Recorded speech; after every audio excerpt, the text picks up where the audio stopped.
You are listening to the Social Hotelier Show, a podcast that inspires hoteliers to create meaningful and memorable experiences for their customers in pursuit of their passion. We share our views and experiences relating to hospitality, technological trends, and also relating to humanity. Here is your host, Sam-Erik Ruttman. Hi, everyone. Welcome back to the Social Hotelier podcast with me, Sam-Erik Ruttman. My guest today is Sean McCarron. Sean is the general manager of Conrad Orlando at Evermore Resort, one of the most ambitious luxury hospitality developments in the United States. A hospitality veteran with more than 25 years in luxury hotels, Sean built his career through some of the industry's most iconic brands, including the Ritz-Carlton, Four Seasons, and Waldorf Astoria. Educated at the Institute Hotelier Ritz in Switzerland, he began his journey in food and beverage before rising through leadership roles across major international destinations. So, as mentioned, today he leads the Conrad Orlando at Evermore Resort team with a strong people-first philosophy focused on service excellence, team culture, and creating memorable guest experiences. And our conversation today will be focusing on those areas that matters to Sean most and the team. So welcome, Sean, and thanks for joining us today. Thank you for having me, Sam-Erik. Very excited to spend some time with you. Sean, you built your career with some of the most iconic luxury hotel brands in the world. What have those companies taught you about leadership that many people outside the industry may not fully understand? I would say several things, obviously, over the span of my career, but there are some quotes and some adages that you hear along the way. Inspect what you expect, trust but verify, management by walking around, and I believe way back when and all the way through present day, it is probably the most important piece of what we do from a business. Getting out and about and interacting and seeing the service and product delivery firsthand, getting and connecting with the team members that are around the hotel or the resort, and ensuring that the expectations of our guests and the expectations that we have all on ourselves are being met and even exceeded on a daily basis. Yeah, I mean, I can relate fully to what you're talking about, the management by walking around. That has been my favorite thing, being visible. And I learned very quickly early in my career also that if you spend more than 20% of your time in meetings and then behind the computer, I mean, you're not able to track what's actually happening on the floor, and also you lose the connection of what's going on. And I think that's so crucial in our industry. So I kind of resonate exactly about what you were talking about. So you studied in Switzerland for the Swiss Hotel School, and before entering into the luxury hotel world, what was the moment when you realized hospitality would become your life's work? It took me about 2 days into school. I was going to school in university in Southern California, which is where I was raised. And I have Finnish family, and my mother was a Finn, so I'm a first generation Finn. When I moved to university in Southern California, she moved back home to Helsinki to be closer to her mother and with her siblings. And I went out to visit because I really hadn't found that passion going to school out in Southern Cal, and really soul searched quite a bit when I was out visiting my mom during a winter break, and um, and really thought about the things that were passionate in my life outside of work. I was fortunate to always travel. with my parents. We went back and forth to Finland frequently throughout my life, and my mom was also very good at every time we did a trip there, we did other trips within Europe because it's easier to move around when you're already there.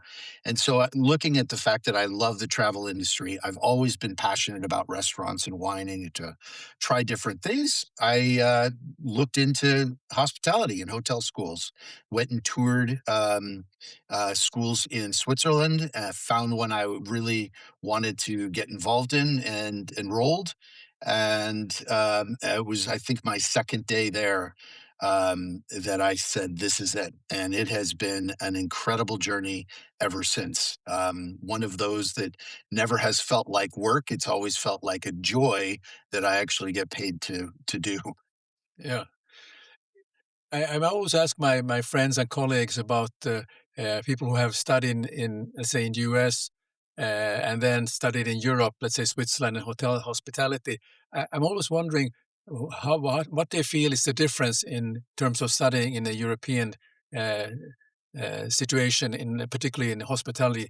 Any thoughts you have on this? I mean, there obviously are maybe emphasis on different schools have different emphasis, but what's your take on it? I would say, I guess biasedly, I was in Switzerland was where I really wanted to enter. As an American, being in Europe and learning it the European way, I thought gave a better foundation and a structure, and I'll explain why my thoughts are there. The fundamentals of how to manage a hotel or become a hotelier, I believe that that structure is formulated in Europe. Hotels and being a hotelier was really founded in my mind in the European culture and the European throughout the countries. But in Switzerland in particular, not only was it very hands-on, and built a structure all the way through and a foundation, the internships that were part of the program and sponsored by hotels and restaurants that were are in and around Switzerland gave an opportunity to get the practical along with the theoretical and being able to apply that theoretical firsthand from a practical perspective. So the balance between the two for me was very beneficial, and especially doing it in a foreign country Yeah. as opposed to in the United States. So, which lessons from that environment still influence how you run a hotel today? I would say a lot of what I see as I walk around, and um, the service delivery and the very intricate details of that service delivery or product delivery or both is something that I found I saw a lot and learned a lot in Switzerland. And I've taken a lot of that attention to detail and focused it on my career. I knew very early on, going to school in Switzerland, that luxury hotels is where I wanted to be. The luxury hotels agonize over the smallest detail. Yeah. And for me, that extra effort for agonizing over those details gave a sense of pride to me in my daily work. And then taking that and moving that into the hotels in which I worked, it's really building the culture around that attention to detail on a daily basis. Yeah, I mean, there's something about saying the devil is in the details, and you never Yeah, can be detailed enough. And as long as you keep it in a very positive frame of mind when you're uh, uh, with your team, that they don't feel like right. you're on their back all the time in a negative way, but actually you're showing the, the solution orientated, the why the importance of details matter. So, yeah, many hospitality students, including myself dreamt about working for brands like Ritz-Carlton or Four Seasons. But how did you position yourself early in your career to enter those companies? Well, coming out of hotel school, I had the sense that after living several years in Europe and multiple countries in Europe, I decided that I wanted to return back to the United States. But I really wanted to start on the East Coast because I really hadn't had a lot of experience. Most of my life was living in Southern California, and every time we had an opportunity to have a trip, it was always over to Europe. So I really wanted to experience more about the eastern side of United States. So I applied to multiple hotels as part of a management development program, and I was accepted to the Ritz-Carlton in Pentagon City as a management trainee, and remained in the food and beverage, which is where my passion was at the time. Yeah. So when I graduated, I also, it was a choice for me because I loved food and beverage. I mean, partly because I enjoyed having a good meal and also having a chance to be in that culinary part. At that time, Hyatt was the thing that the Mhm. Hyatt was very strong in food and beverage, and that actually pulled me in. Why I joined Hyatt. Uh, Ritz-Carlton when you joined the Ritz-Carlton, was that the food and beverage their forte, or was it more of the luxury that you learned from them? A little bit of both. I think Okay. that definitely luxury. Obviously, Ritz Yeah. Carlton is a luxury hotel company, and it's all about attention to detail and inspect what you expect and trust Mhm. but verify, and making sure that the product that we deliver and the service that we deliver is delivered in a manner of a luxury, engaging, personalized service that we provide for our guests. But at the same time, it was also about the attention to detail to the actual product. Now, there's a product that is the physical plant, but then there's also the product that is food and beverage. So, the quality of the wine and the pairings, and the quality of the food, and the passion behind all of that, whether it's on the culinary side, or delivering a great wine pairing with a meal. So all through my career as a food and beverage professional, that was what was most important to me. It's what I learned the most about, both with Ritz Carlton and with Four Seasons as I was growing my career, but it's also where my passion lied. And so ensuring that there was always a focus on the quality of the food and the quality of the beverage, that we presented forward was always front and center. Yeah. When you look back at your first leadership roles, what were the toughest lessons you had to learn?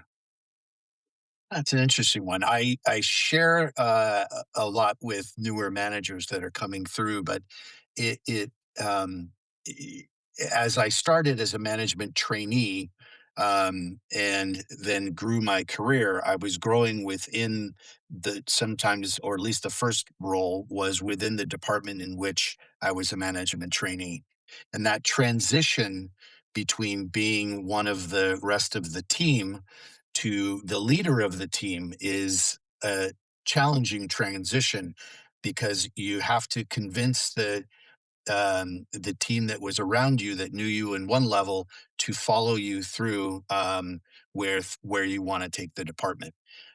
So that's probably one of the pieces that I would say was very important. The other one I thought was interesting is as I was in a whole group of management trainees, and I was always a go-getter. What else can I take? What else can I get involved in?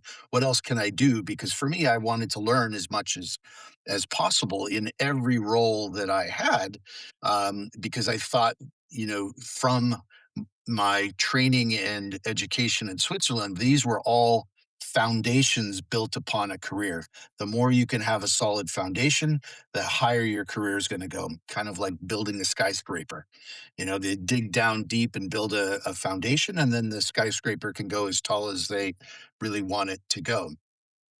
So for me, those lessons were about making sure that I created and kept on with relationships, working relationships that I had had, and slowly evolve them into a leadership role, in order to be successful through it. And I had pitfalls along the way, and I had successes along the way, and learned from the pitfalls, and capitalized on the successes through. And then once through middle management and into department head and those kinds of things along the way, there was movement, and the movement you were able to come in with fresh relationships throughout.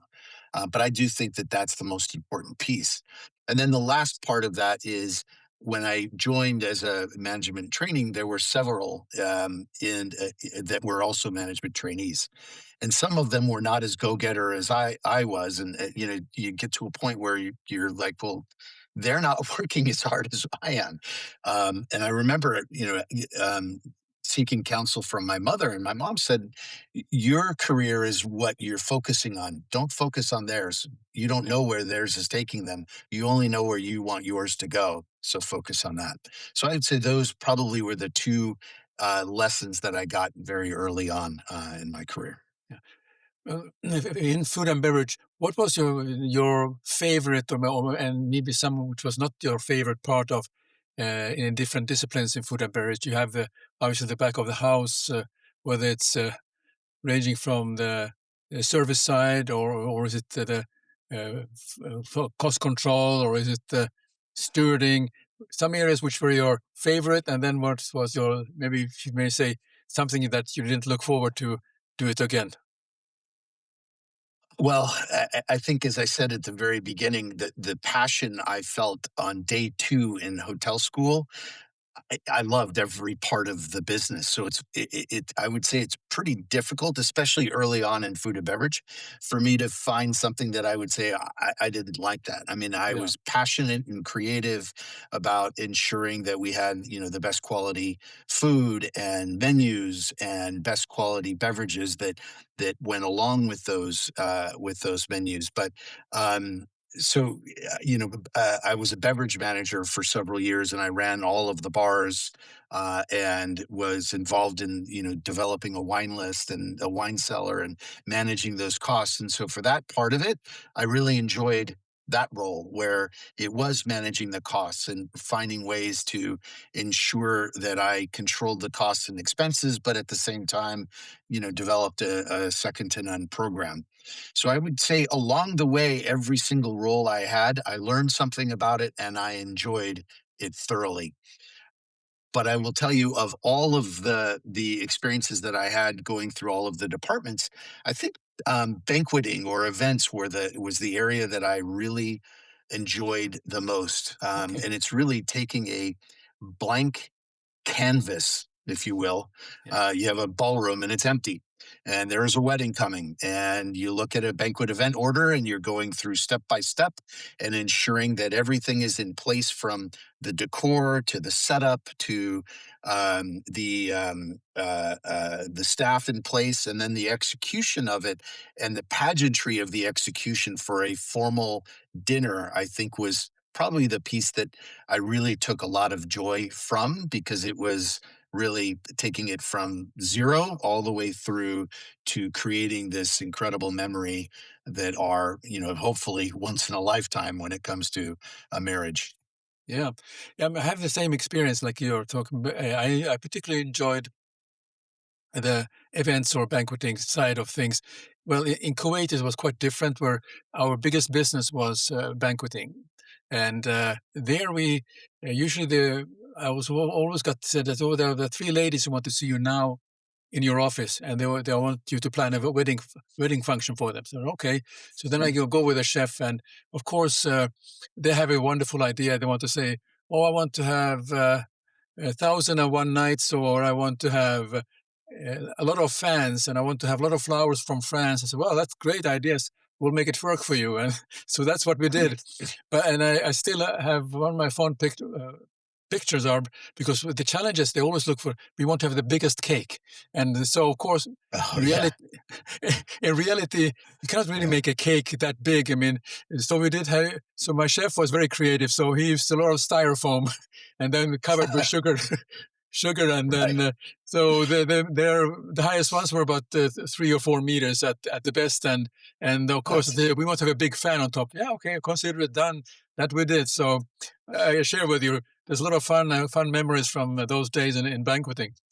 Yeah, it's incredible. And then, please only eat from the top two.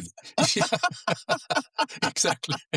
Don't Exactly. cut the bottom. It's the bottom, and then all the middle is foam, Yeah. and then the top one is the one that they take home as the souvenir or the Yeah. memory of their of the wedding. Yeah, we've been there and done that. Yeah.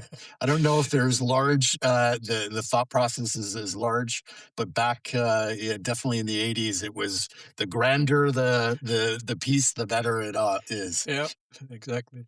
So, then let's go back about the leadership lessons from, you worked for some great companies, Ritz-Carlton, Four Seasons, and Waldorf Astoria. Yeah. Each of those brands that has a reputation of extraordinary service. So, how do great companies actually teach service excellence to their teams? What is there a difference, or you find that kind of red thread that goes through each company? I would think to a certain level, there's a same thread. It's certainly in my mind, what would be a same importance. And really, it's all about the people and it's about the culture and developing a culture that allows teams to grow, allows teams to be developed and develop themselves and work themselves and come to a realization that their passion is what drives that service delivery because it is all personalized. Yeah. It is about connection. This business is about humans.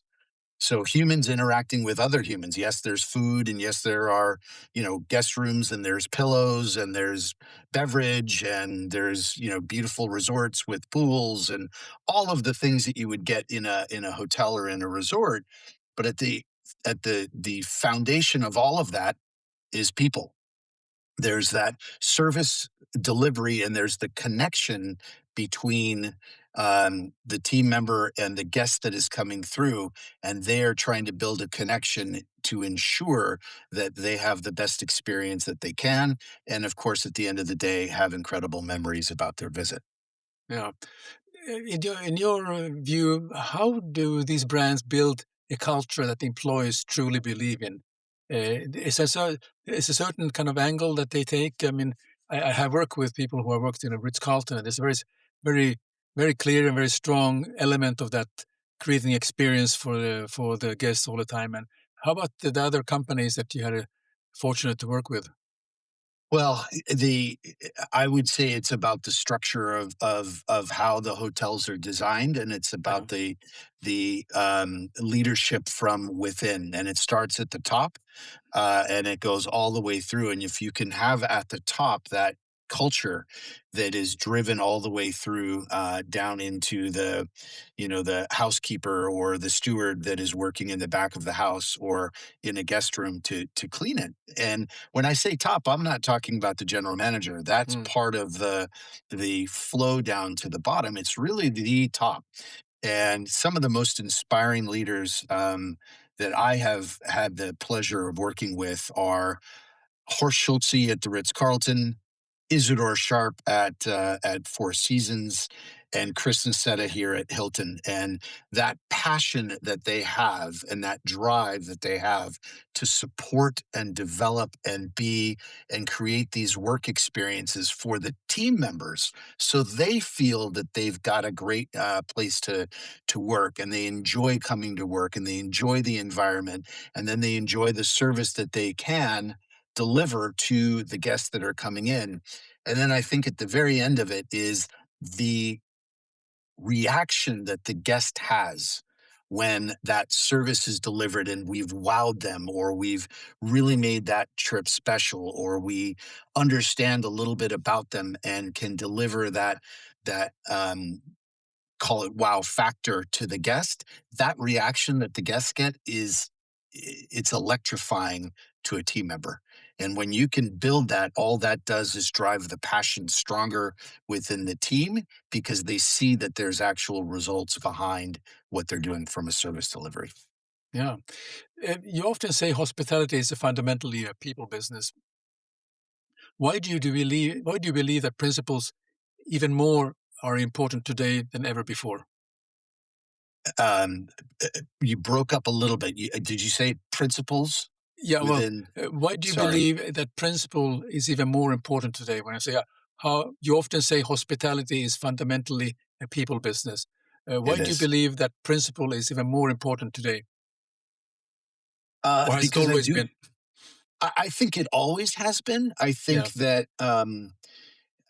as the world has changed, and the world goes through things that are life changing. We experienced what 6 years ago, the pandemic, where it really became isolated. Hotels were even isolated, and the connection that guests or humans for that matter need and want on a daily basis we couldn't have.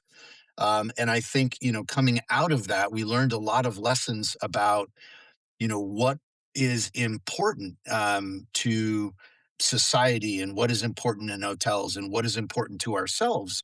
And I think what we did find is that the connection that we lost for a couple of years while we were all as a world going through this catastrophe, is the connection is the most important piece.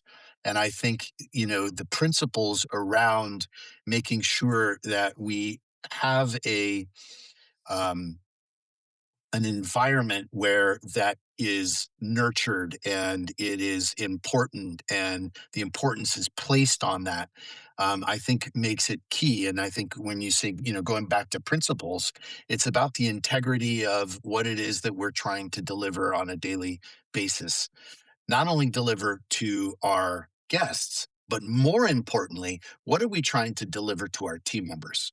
And what okay, we're trying to build with them is support, development, confidence in what it is that they do so they feel that they can go out and interact with a guest and take on any situation that they may have, from joy with a guest experiencing an incredible memory and finding a way to create that wow factor for them, but also when things go wrong, which inevitably they do. And how do we make sure that we have armed our teams with the tool belt, if you will, and the confidence to deliver and make sure that they make it right for the guests, because that's at the end of the day what's most important.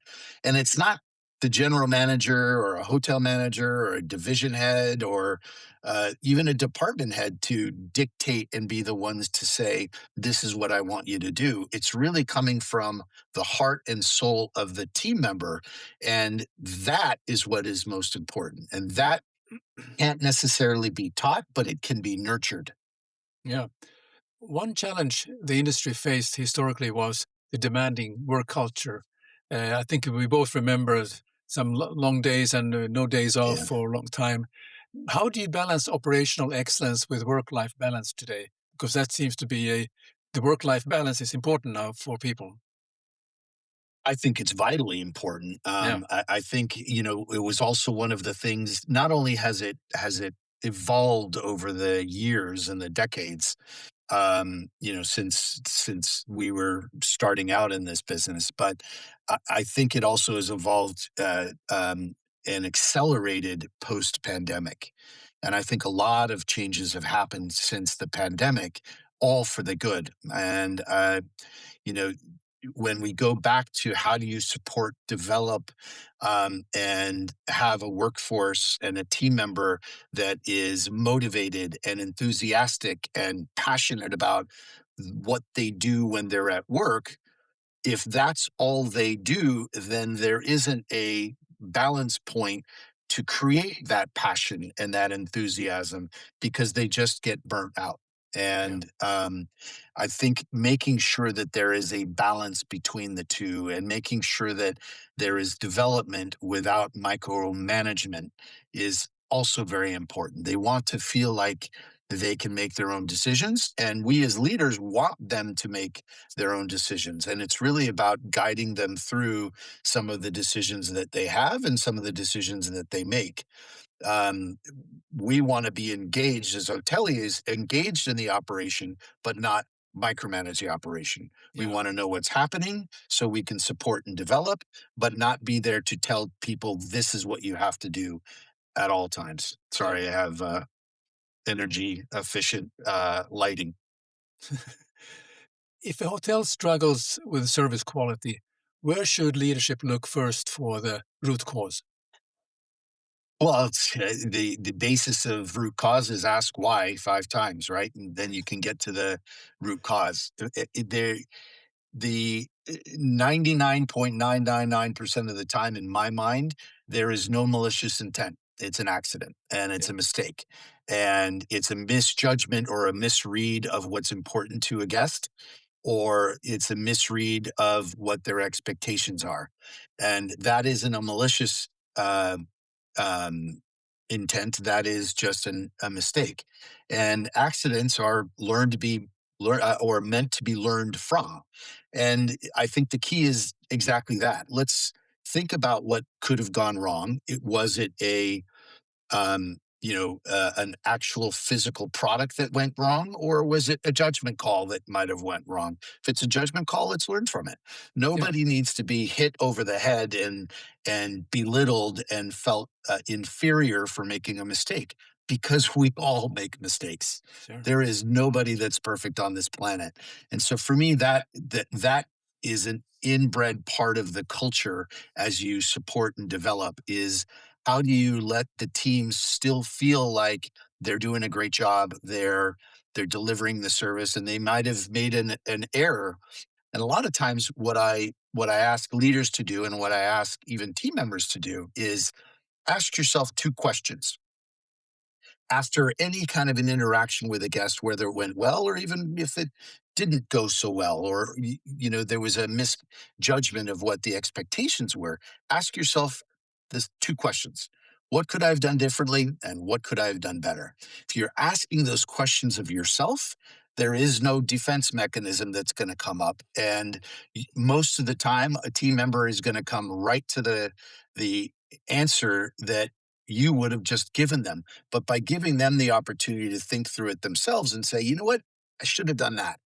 I could have done that a little bit differently in that circumstance, and it probably would have been a much better outcome in that interaction, as opposed to a manager going and saying, well, you should have done this and you should have done that. And I think Yeah, that for me is the fundamental of how you develop a team and you support them along the way. Let them come to their own decisions.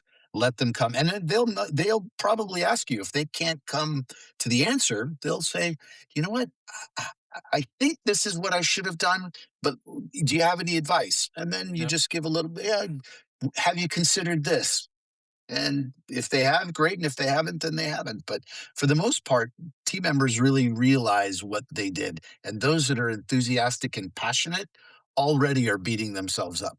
yeah, So why do we want to add to it? We want to actually try to diminish them beating themselves up, because that also hurts their confidence.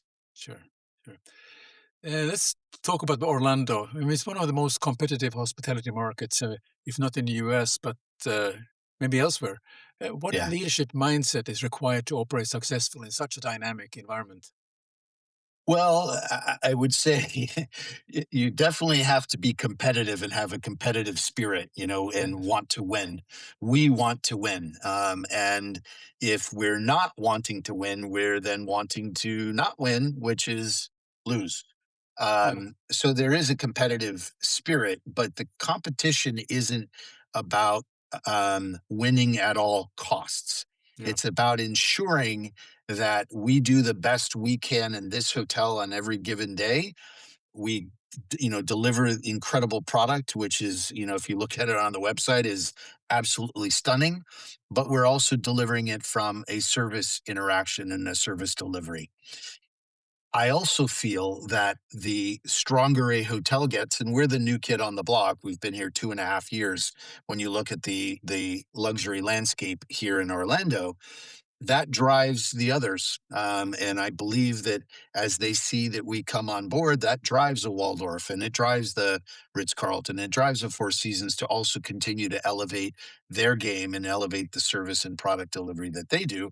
And in turn, allows me to continue to do so. So I do believe that competition is healthy in order to create a better experience for all of the guests that come to visit in this yeah. particular market. Your hotel operates in a market that combines heavy leisure demand with large conventions, if I'm not mistaken. Mhm.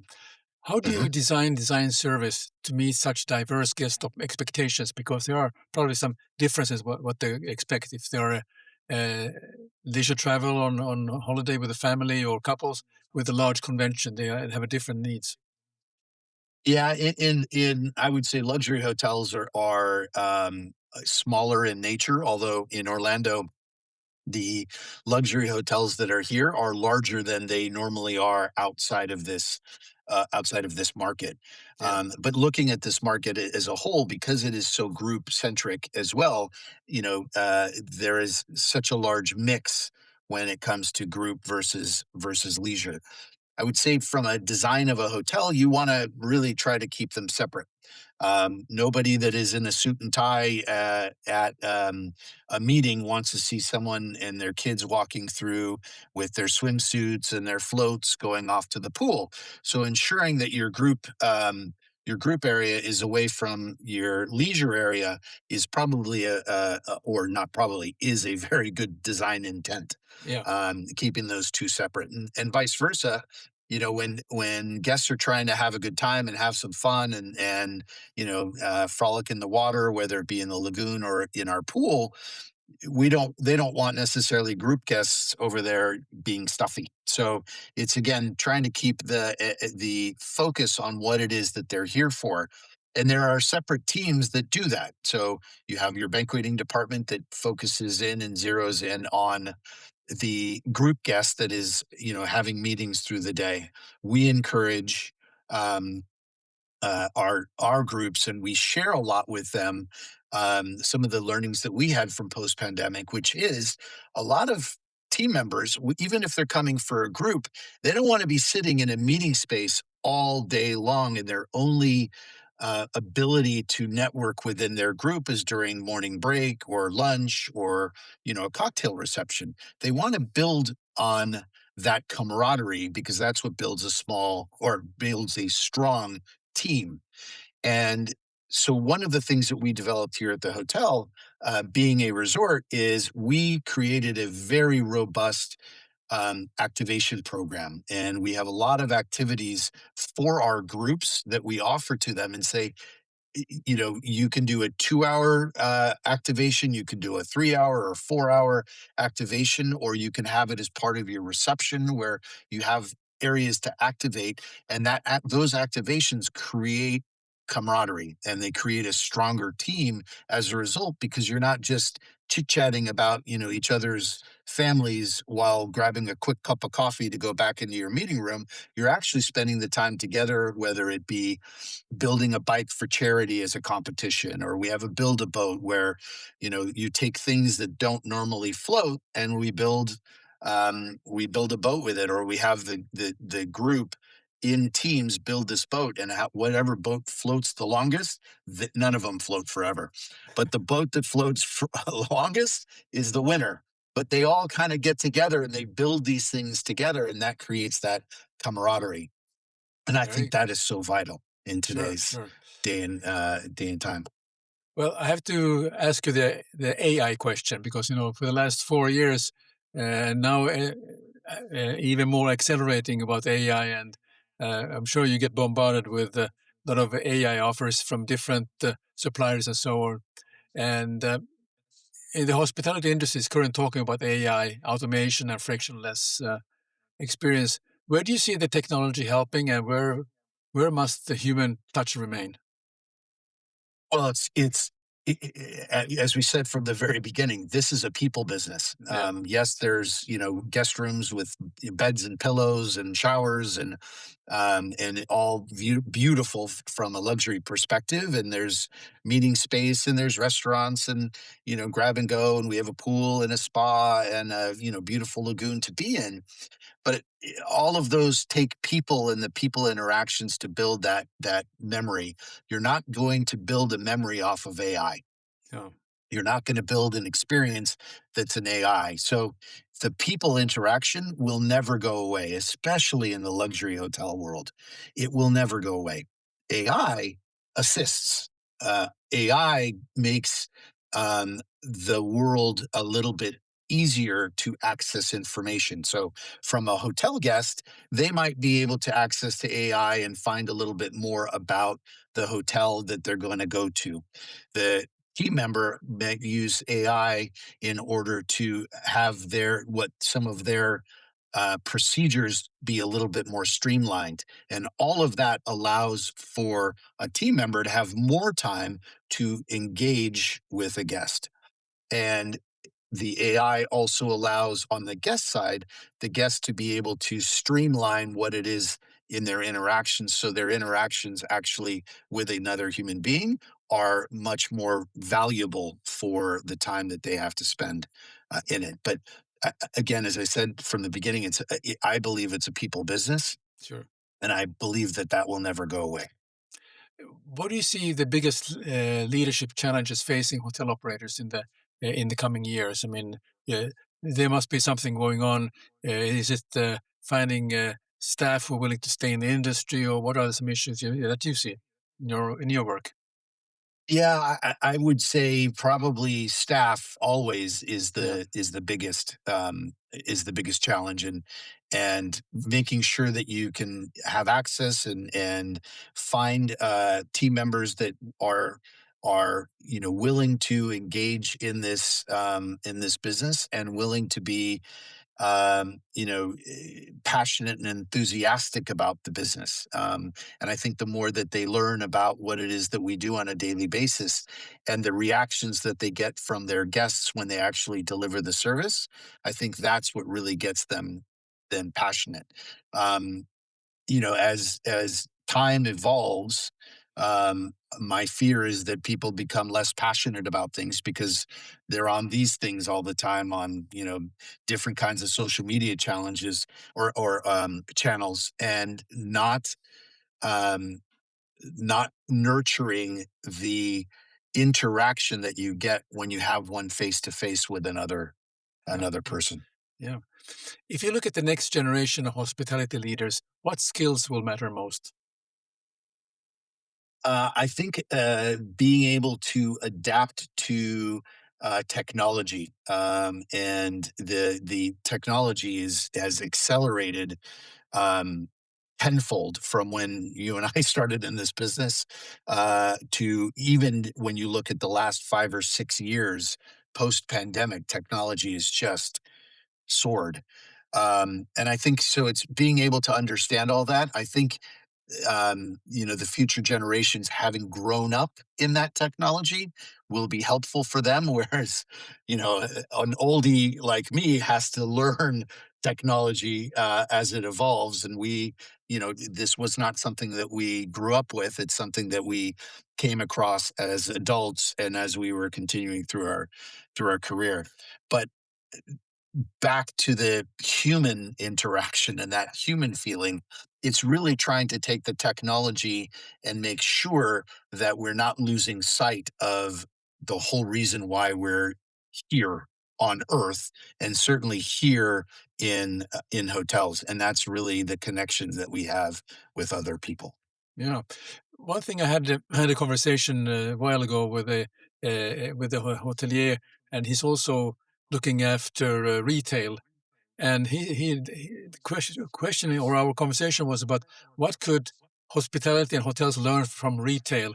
Do you have a take on that? And I think the angle I'm looking at is that if you go to one of the shopping centers or malls, or you see one of the department stores, they are changing their layouts all the time. The merchandising is changing all the time, and we see that certain hotels tend to be quite stagnant. They figure that this looks good, and now let's keep it that way.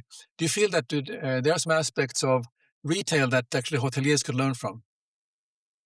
Yes. The changing of how the layout and floor plan of a retail shop is important because you want it to have a fresh feeling as guests are coming back and forth. And we do that, and it's obviously much more difficult to do that when you look at it from a hotel perspective.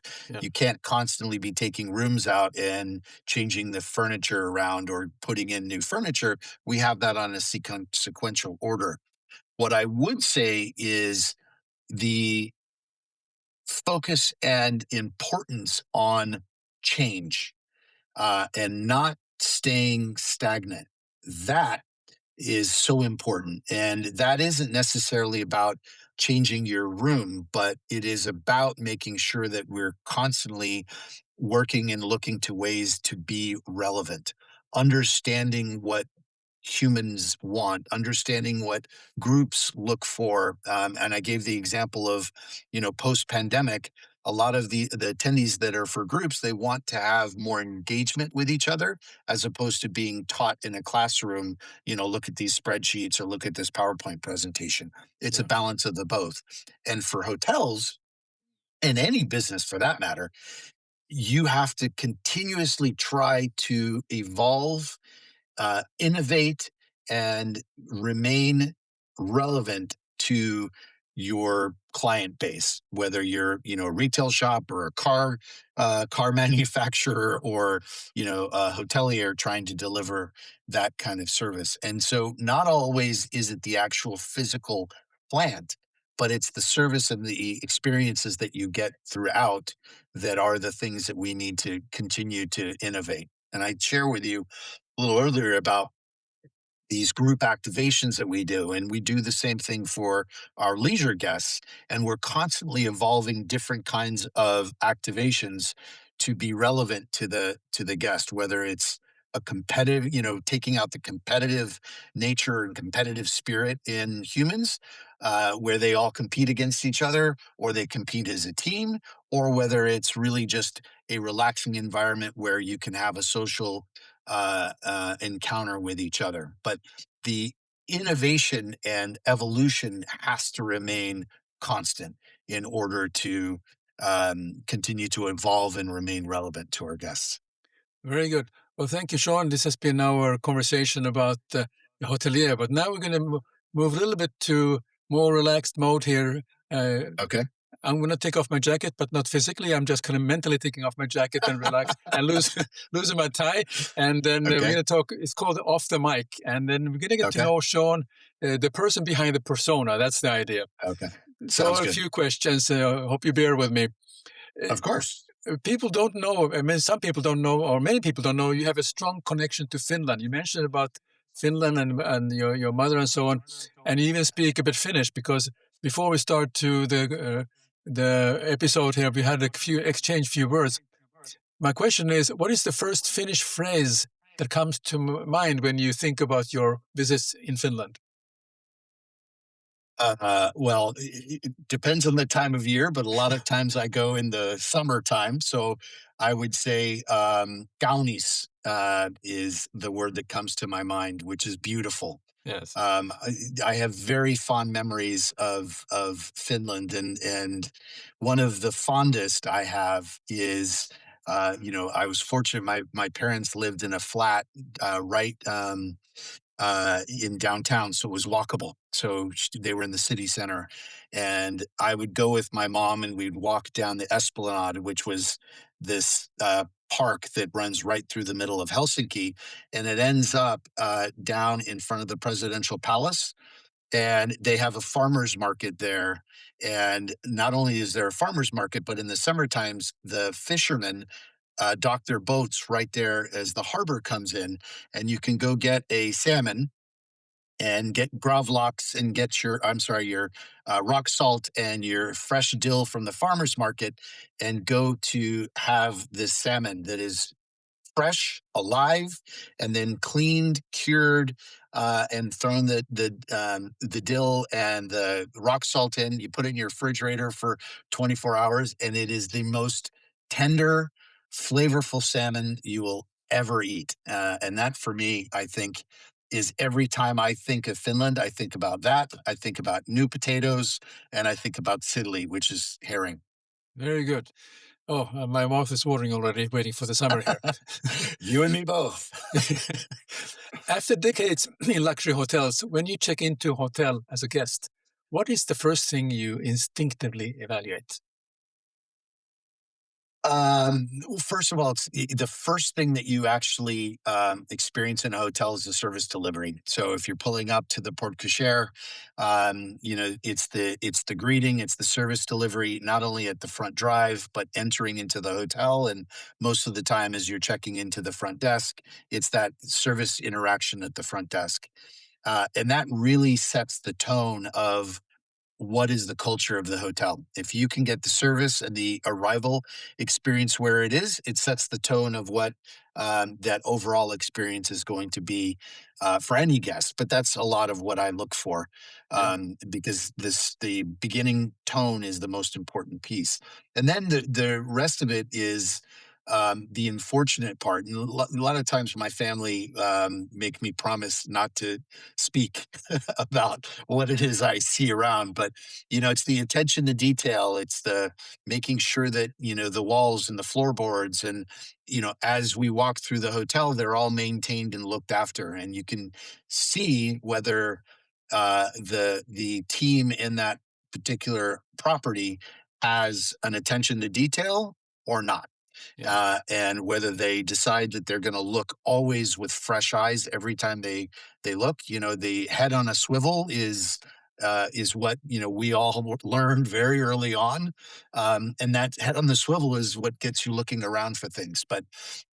But I have to learn to disconnect it, and I certainly have to learn with my children to zip it, because as I start to talk about those things, they're like, "Dad, we're here to have fun. We're not Yeah. here to run a hotel. This isn't yours." But I would say those are the two things that I do notice. But fortunately, in my life and in my career, I've had the opportunity to stay at incredible hotels and resorts with that are run by incredible hoteliers that have attention to detail, that are focused of supporting and developing the passion within their teams, and that culture that follows it, in order to have these experiences that are amazing. Yeah. Every hotel professional has a secret pet peeves. What small detail in a hotel instantly tells you whether the standards are high or not? Oh boy, pet peeves. We have a list. Let's see. I would say again, some of it is to the arrival experience, but it's also the attention to detail. Are they getting the fundamentals right? The basics. The basics is where we're at, and that's where everything starts from. And the basics sometimes is the hardest because it's the easiest one to overlook. Name usage. I can't tell you. I've been in uh, 12 or 14 hotels, I think, in my career. I've kind of lost track. But, name usage in every hotel I've ever been at is the area that is the most challenging, even though it's right there on the piece of paper. And it's Yeah. just making sure that we remember those basics, because teams are thinking about so many different things and so many different elements. You think about a check in process, right? I got to make sure that I get a credit card. I have to make sure that I'm talking about the benefits that each of the members would have, whether they're part of an honors program or they're part of a travel program that has different benefits, and making sure that they answer for that, and they get all the procedures done, and they get the key right and the room right and all of those pieces. Yet that one basic piece, which is just use the guest name and inquire about how is their trip in, or what do they plan on doing here, to really engage a little bit firmer, and making sure that they don't fall into the habit of transactional versus face to face and emotional. Yeah. Finland is famous for saunas. From a hotelier's perspective, what makes a truly great hotel sauna experience? Hotelic sauna experience. Yeah, that's what I'm asking. Well, I will tell you that was one of the first places I went, when, first of all, you have to call it a sauna, not a sauna. But, Yes. one of the first places I went when we were building up this hotel, 4 years ago, was into the spa, and I wanted to see what that relaxation area looks like, because I do believe culturally it's so important. Not only very much so for the Finnish culture, but I think as we try to share the Finnish culture and share that ability to fully relax. It's important, and I think that's what the Finns do so well, is not only the work-life balance, but the balance within focus and intensity where they need to, and the ability to disconnect even for a short time and relax. So one of the first places I went to, believe it or not, was our relaxation room here Yeah. in the spa.